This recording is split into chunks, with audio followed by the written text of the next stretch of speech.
اینجا روتیل رو سرخ میکنن میخورن. یه سیخ کردن توش روتیله رو. من که نمیتونم بخورم، به این آقا گفتم که من پولش رو پرداخت میکنم تو بخور ما ببینیم. بفرمایید داداش. wait slow. Delicious. Yes. یا خدا.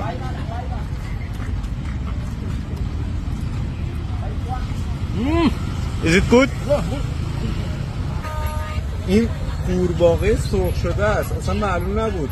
و ببین چقدر کوچیکه این قورباغه. دست و پاشو ببینیم چه کلی حشره عجیب و غریب سوسک. و اینم نمیدونم چه پرنده ایه اینقدر کوچیکه. از گنجشک هم حتی کوچیک‌تره.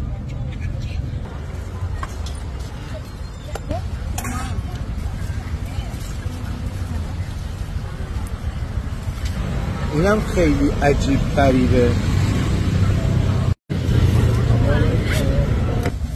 این چیه؟